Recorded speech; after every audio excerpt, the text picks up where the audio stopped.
Amin. طيب اليوم نكمل التدريب جيم أو تدريب جيم لدرس الاستثناء. Kita sambung sedikit lagi tajuk al-istisna yang kita belajar baru ni kan, al-istisna bi illa. Al-istisna bi illa, tadrib jim, jumlah mufidah. Ada cuba tak yang ni? Ada Ustaz. Ada. Okay, baik, kita tengok ya. Ij'alil kalimatil atiyah mustathnan. Diminta jadikan kalimat-kalimat yang berikut sebagai mustathna. Jadi kita kena ingat baliklah mustathna tu yang mana? Yang selepas illa tu kan. Jadi ini yang kita kecualikan daripada maksud ayat itu. Fi jumlatin mufidatin min indik. Di dalam ayat yang dari awak sendiri, maknanya ayat bukan daripada ayat buku lah, min indika. Naam, al-an indana kalimat mauzah, mauzatun. Mauzatun. Okay, apa makna kalimat mauzah? Mauzun. Mauzun ataupun mauzah. Ya, Fatin. Peace. Apa dia?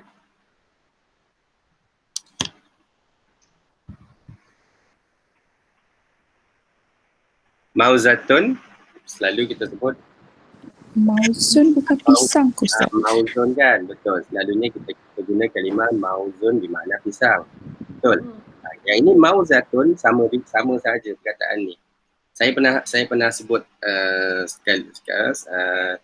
sekali lalu dulu bahawa ada setengah perkataan, especially kalau buah-buahan ataupun binatang ke contohnya, dia ada beza antara yang tidak ada ta marbutah dengan ada ta marbutah. Mauzun, mauzatun, yang ni dia bila ada ta marbutah, dia akan merujuk kepada berapa unit? Satu, sebiji lah ni. Dia kata sebiji pisang mauzatun. Jadi mana-mana perkataan, especially buah ya, yang ada ta marbutah, dia akan merujuk kepada unit dia. Berapa unit dia, berapa biji. Tetapi apabila perkataan tu tidak ada ta marbutah, mauzun, maka dia tidak merujuk kepada berapa biji. Dia merujuk kepada jenis dia. Ni jenis buah ni jenis apa? Jenis mauz, jenis pisang. Nak bezakan antara pisang dengan buah lain contohnya. So dia kata mauz. So contohnya saya kata, kalau saya kata ana ashtari mauzan ataupun ana ashtaril mauz, saya membeli pisang. Jadi di situ bukan dia nak kata sebiji pisang. Dia nak beritahu yang dia beli tu adalah buah yang bernama pisang. Bukannya buah apple ke dan sebagainya. Tetapi kalau dia kata ana ashtari mauzatan, ada ta, di situ dia nak beritahu sebiji. So itu adalah beza dia ya. Jadi di sini sebiji lah ni, mauzatun. Okey. Siapa? Man indahu jumlah kalimah mauzah mustasna. Mesti ada illa selepas sebelum kalimah mauzah. Nah. Ba'a. Fawakih. Ba'a fawakih. Illa mauzan. Illa mauzan. Okay. Ba'a fawakih illa mauzan ke mauzatan? Mauzah. Di sini dia nak yang ada ta ya? Mauzatan. So kita letak dulu Baik, kita lihat ayat dia. Ba'a fawakih illa mauzatan. So kita nak kata apa ni? Dia nak kata apa? Menjual? Menjual fawakih kecuali sebiji tu. Okey, menjual fawakih kecuali sebiji pisang. Okey. Siapa yang menjual? Ma huwal fa'il? Kalau ana? Siapa? Kalau saya, ana. Kalau ana, macam mana kita nak buat ayat dia? Nak kata saya menjual. Ba'a di sini dia telah menjual. Ba'a. Al-Tujar. Apa dia? Baik. Tujar. Al-Tujar. Tujar. Okey. Okey, Farid beri jawapan lain. So, kita ambil jawapan ataupun Fatin tadi nak kata saya ya. Okey, kalau saya fi'il mudhari' abi'u. Kerana fi'il madhi dia ba'a, mudhari' dia yabi'u. Yabi'u, saya jual. Di sini abi'u, fi'il mudhari' saya jual. Ataupun kalau nak guna fi'il madhi juga seperti ba'a, ana dia akan bertukar menjadi bi'atu. Saya telah menjual. Jadi terpulanglah nak gunakan fi'il madin ataupun mudhari'. Kita ambil yang mudhari' lah, senang. Maknanya kita menceritakan keadaan sekarang ni. Ana abi'u. Abi'u fawakih. Abi'u al-fawakih. Biasanya ada alif lam lah kita kata buah-buahan. Abi'u al-fawakih illa mauzatan. Saya menjual buah-buahan melainkan sebiji pisang. Sebiji pisang. Tapi kalau ayat ni yang eloknya kita kata ba'a al-fawakih illa mauzan, tanpa ta. Kerana apa? Kerana kita nak bezakan buah yang saya tak jual adalah buah pisang. Kita tak nak tak penting nak cerita sebiji ke berapa kan. Jadi kalau dalam konteks ayat ni yang lebih tepat mauz lah. Kita tak gunakan mauzatan. Tapi ayat tu betul. Ayat tu tak salah. Cuma dari segi makna agak janggal. Sebiji pisang tak jual. Okey. Farid tadi nak sebut perkataan apa tadi? Tujar tak? Tujar. Tujar bermakna peniaga kan. Sahih. Ba'a at-tujaru al-fawakih. Naam. Di sini pun boleh juga. Jadi setiap kali kita gunakan ayat ataupun especially dalam buat ayat, bila ada fi'il, pastikan ada fa'il dia. Tak kira lah siapa. Abi, ana.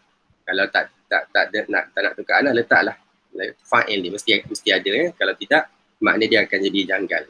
Kerana dia bukan di dalam teks, dia hanya di dalam ayat. Kita tak tahu siapa yang menjual. Okey, naam sahih. Itu satu contoh.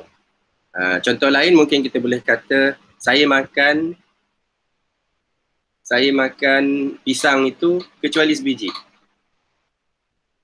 Saya makan pisang tapi sebiji saya tak makan. Sebiji saja saya tak makan, yang lain saya makan. Saya telah makan. Di sini kita gunakan fi'il madhi. Naam. Ana akala. Ana akala untuk dia. So, kalau ana Ya'kulu fi'il mudhari'. Akulu fi'il mudhari' boleh. Tapi kita nak gunakan fi'il madhi. Nak kata akaltu. So akulu betul fi'il mudhari' tapi kita gunakan fi'il madhi. Ana akaltu, saya makan pisang. Mausul. Al-mauz. Kita ambil yang umum tadi Akaltul mauz. Saya makan pisang itu. Akaltul mauz illa mauzatan. Tapi sebiji itu saya tak makan. Akaltul mauza illa mauzatan. Ini satu contoh ini contoh yang musbat, yang tidak ada ma, tidak ada lam kan. Jadi bila tidak ada ma, tidak ada lam di dalam ayat, mustasna ni kita letakkan tanda mansub pada atas. Okey, boleh. Naam, sahih. Al-an na'ti ila al-jumlati thaniyah. Al-jumlatu thaniyah kalimat kitab. Kalimat kitab. Naam, tafadhal. Kitab.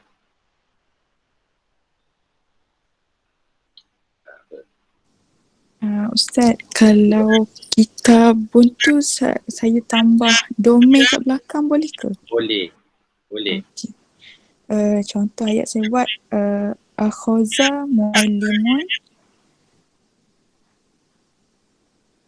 Okay. Akhazal mu'allimu Kutubun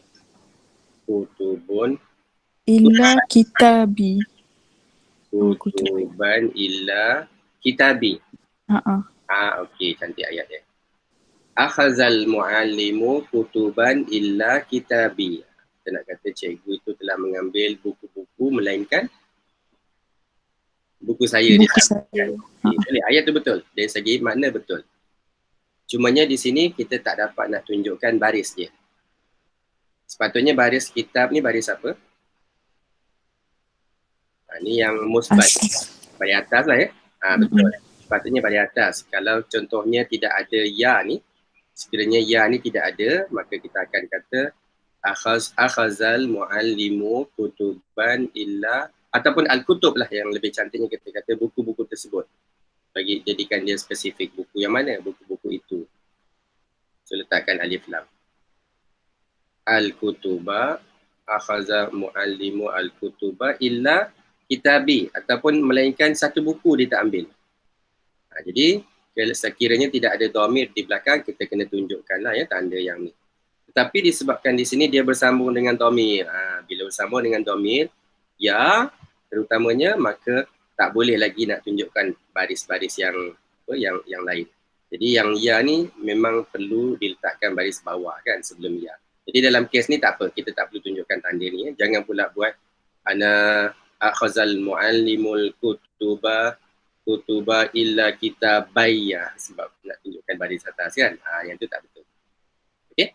Jumlah sahihah. Okey. Nah, syukran jazilan. Al-an kalimah surah. Kalimat surah. Surah bermakna surah Quran lah ni. Ini lebih kepada surah Al-Quran. Nah.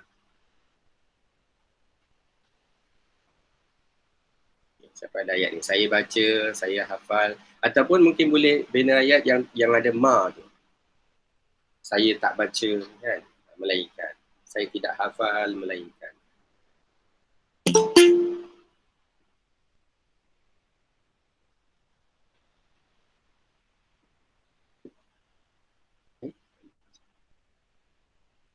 Okay, cuba kita buat ayat, saya tak hafal. Saya tidak hafal. Ataupun saya tidak baca.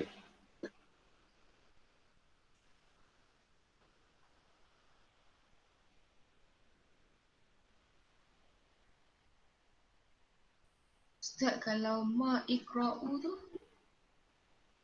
Ma ikra'u. Akra'u ke ikra'u? Akra'u. Akra'u. Nak kata saya tak baca. Okay, ma akra'u. Surah. Surah. Ma akra'u surah. Illa.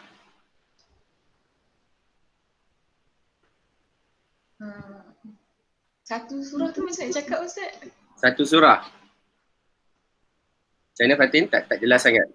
Saya tak baca surah tu melainkan satu je surah. Okey. Saya tak baca maknanya kita nak kata surah-surah Al-Quran, kita kena guna jamak lah. Saya tak baca surah-surah itu, saya tak baca semua surah melainkan satu surah saja kan kita baca. Illa surah. Jadi yang depan ni kita tukar kepada jamak. Jamak kalimah surah, suwarun. Jadi di sini dia jadi suwaran. Suwaran. Suwar. Dia kata apa surah-surah lah ya. Jadi digunakan jamak. Sekiranya kita ingat balik contoh-contoh yang sebelum ni, bila ada ma contohnya kan. Bila ada ma tu selalunya dia akan ada jamak. Mustasna minhu dia jamak. Di sini yang dia kecualikan satu. Ataupun kita tak sebut langsung mustasna minhu, contoh yang di sini. Dia tidak sebut baca apa kan, pun boleh juga. Okay, jadi di sini kita nak sebut, maka tukar kepada jamak. Ma aqra'u suwaran illa surah. Okey, itu yang pertama. Kemudian yang ikut pelajaran kita gunakan ma. Dalam contoh semuanya ma kan. Tapi saya ada berikan perkataan lain selain daripada ma. Apa lagi yang kita boleh guna selain ma? Yang kata tidak. Lam. La kan? Lam. Itu pun ada. La dan juga lam. Okay. Jadi untuk memilih perkataan yang sesuai, kena lihat apa perkataan selepas itu. Ya, sekiranya perkataan selepas itu adalah fi'il madhi seperti dalam contoh kita. Semuanya fi'il madhi, maka kita guna ma. Betul. Tapi di sini kita dah gunakan fi'il mudhari'.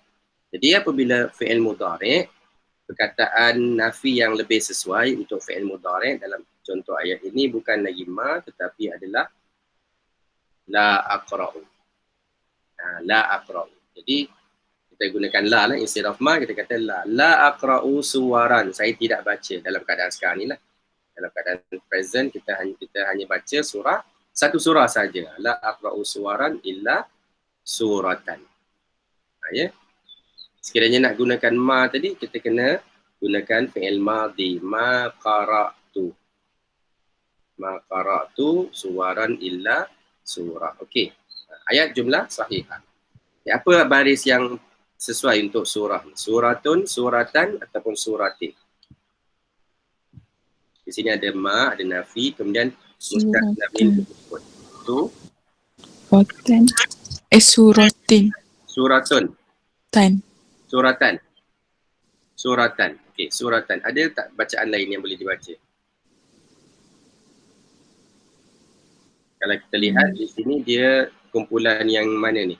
La ada nafi, kemudian dia ada mustasna minhu. Ini kumpulan yang kedua. Yang ada dua pilihan tu kan. Pilihan yang pertama of course kita letakkan fathah. Itu betul. Pilihan yang kedua kita ikut baris mustasna minhu. Ataupun ikut Suratun. suratun ke suratan juga. Kalau kita ikutkan yang ni, mustasna minhu. Ni fi'il, fa'il, maka di sini adalah maf'ul bi mansub. Jadi suratan juga. Jadi dalam kedua-dua keadaan kataan dia adalah suratan. Jadi ketika itu tak boleh pilih lain lah ya. Kerana pilihan pertama suratan, pilihan kedua pun sama suratan. Jadi ini sajalah jawapan yang tepat. Naam, suratan.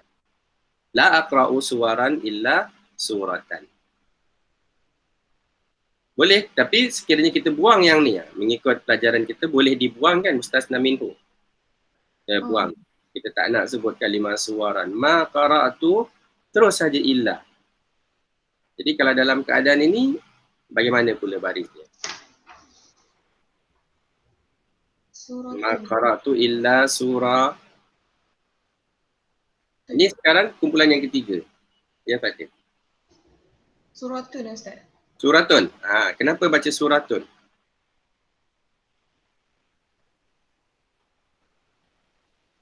Kalau kumpulan yang ketiga ni, kita kata dia mengikut kedudukan dia di dalam ayat. Jadi macam mana nak tahu apa kedudukan dia di dalam ayat? Seperti yang kita dah lihat itu, kita buangkan dua ni.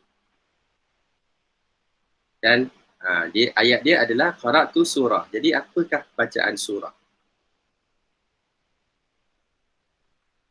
Qara'tu, ini fi'il dia ada, dan ta fa'il dia. Jadi dah ada fi'il, sudah ada fa'il. Maka yang di sini adalah maf'ulun bih. Maf'ulun bih. Jadi bila maf'ulun bih, bagaimana kita baca? Tak bolehlah suratun. Mansub kena suratan. Suratan. Jadi sekiranya dia, disebabkan dia ni adalah maf'ulun bih, maka kita baca qara'tu suratan. Apabila kita masukkan ma dan juga illa, bacaan itu kekal. Bacaan itu kekal. Jadi dia baca ma qara'tu illa suratan juga. Jadi dalam keadaan ini disebabkan dia adalah maf'ulun bih, maka hanya satu baris saja yang sesuai. Maf'ulun bih samalah. Okey, baik. Al-an al-jumlatur rabi'ah kalimah qittun. Qittun bermakna Kucing. Kucing. Qittun, kucing. Okey, apa nak buat? Ayat. Ayat dia lebih kurang macam ayat nombor 3. Okay, boleh bacakan. Ma uhibbul hayawanatun illa kitun. Ma uhibbul hayawanatun illa Kitun. Ma uhibbul hayawanatun illa qittun. Dari segi struktur dia dah betul dah. Sekarang ni kita nak betulkan sedikit. Nak kata saya saya tak suka ya. Saya tidak suka binatang melainkan kucing. Melainkan kucing. Baik. Sekarang ni kita lihat semula seperti yang saya sebutkan tadi, nak kata tidak ni dia ada ma, dia ada la. Bergantung kepada apakah perkataan selepas itu. Jadi perkataan selepas itu adalah fi'il mudhari'. Jadi apa dia yang sepatutnya kita guna? Oh la. La, betul Sekiranya selepas itu fi'il mudhari', biasanya kita akan gunakan la. Jadi kita gunakan la. La uhibbu. Ana la uhibbu. Saya tak suka. Kalau ma uhibbu boleh juga, tapi dia penggunaan dia lebih spesifik lah. Kita gunakan la. La uhibbul hayawanat.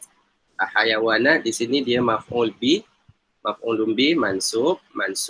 Di sini mansub dia bukan baris atas tetapi mansub baris kasrah. Ini disebabkan dia jama' muannas salim. Ana la uhibbul hayawanat illa qit. Apa nak baca? Qitun, qitan, qitin. Kitun. Ketun. Kenapa kita baca ketun? Mesti ada alasan. Betul ke ketun? Kalau betul, kenapa dibaca ketun? Jadi untuk tentukan ni seperti biasa kena lihat balik ni. Ni apa ni? Manfi ke musbat? Manfi ataupun ayat yang kita kata musbat. Yang ada la ke yang tak ada la ni? Yang ada la. Jadi bila ada la, kita panggil apa ayat tu? Musbat ataupun manfi? Musbat. Musbat yang tidak ada la. Musbat tu maknanya dia ayat tu ayat biasa lah, ayat yang confirm, ayat yang tidak kita nafikan. Itu dipanggil musbat. Musbat contoh yang pertama, contoh kedua ni musbat. Maknanya benda tu memang berlaku lah, orang tu menjual. Sekarang ni manfi, benda yang tidak berlaku, yang kita nafikan. Itu dipanggil manfi. Di sini dia manfi. Bila manfi, dia ada dua keadaan. Sama ada kumpulan kedua yang ada dua pilihan ataupun kumpulan ketiga yang tidak, yang hanya ada satu pilihan. Jadi nak tahu tu kena lihat ada tak mustasna minhu. Mustasna of course lah yang ni. Ada tak mustasna minhu di dalam ayat?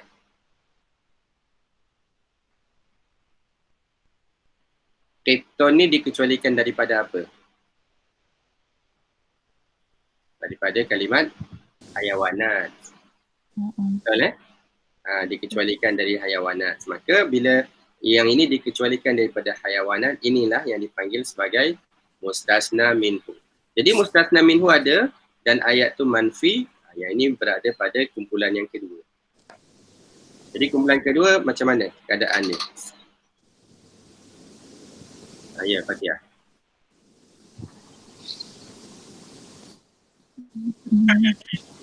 Ada pilihan ke tak ada pilihan ni?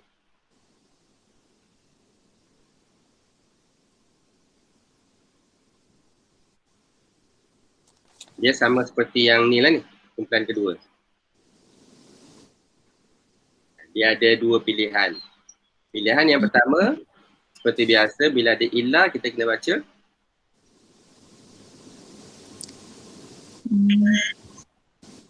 Keton. keton. Itu pilihan yang pertama.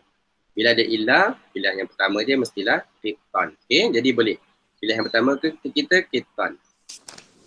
Sekarang ni, disebabkan ni kumpulan yang kedua, maka dia ada pilihan yang kedua. Pilihan yang kedua adalah dia mengikut mustasna minhu. Dia mengikut mustasna minhu. Jadi dalam ayat konteks ni mustasna minhu adalah kalimah hayawanat. Jadi sekiranya dia mengikut hayawanat, bagaimana bacaan dia? Keton. Keton. Keton, pada bawah. Betul ke, Fatin? Fatihah? Pada bawah. Okey. Bila kita lihat secara mata kasar, betul lah ni, nampak macam betul kan? Kerana hayawanat baris bawah, maka di sini pun baris bawah. Tapi kita kena cek betul-betul. Dia mengikut, bukan mengikut pada baris, tapi dia mengikut pada hukum. Marfu ataupun mansub ataupun majrur. Jadi kita kena lihat ni semula. Apa hukum kalimah hayawanat di sini? Marfu ataupun mansub ataupun majrur? Mansub.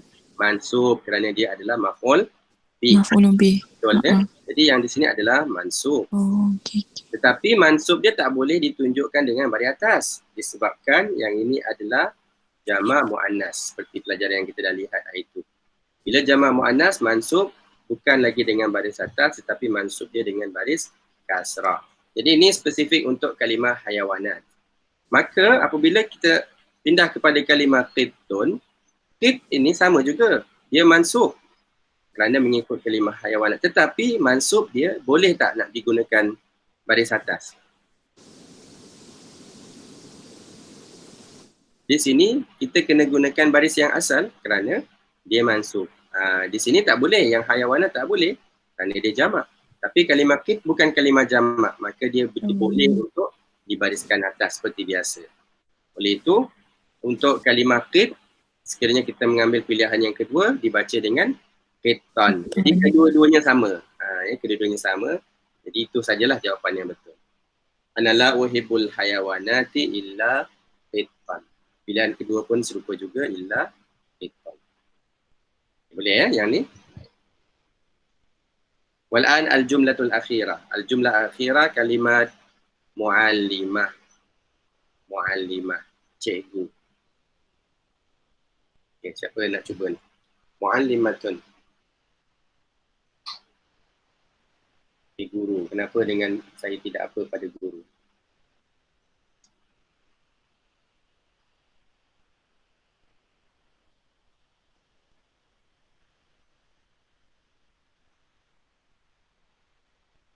Ataupun tak perlulah saya. Guru tu buat apa?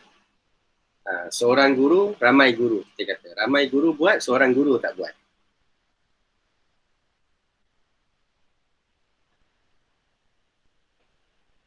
Contoh-contoh yang di atas tadi semuanya maf'ulun bih. Contoh yang kelima ni kita jadikan dia fa'il. So, buatlah, letakkan satu fi'il. Apa yang guru tu lakukan atau yang dia tidak lakukan.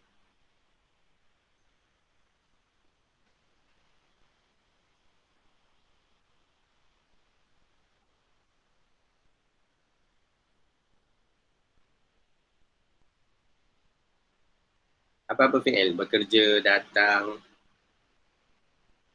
makan ke, mengajar.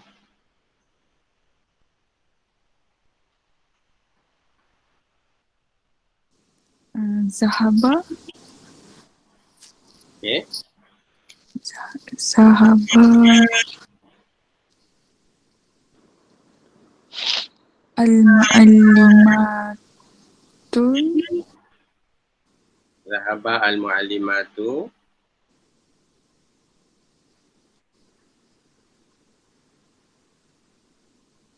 Illa mu'allimatan. Mu'allimatan. Okay. Zahabal mu'allimatu. Satu saja barisnya, jangan letakkan dua. Zahabal mu'allimatu illa mu'allimah. Kita nak kata ramai cikgu-cikgu itu semuanya pergi, melainkan seorang guru tu yang tak pergi. Okey, ayat dia betul, sahih. Okay, apakah bacaan mu'allimah ni?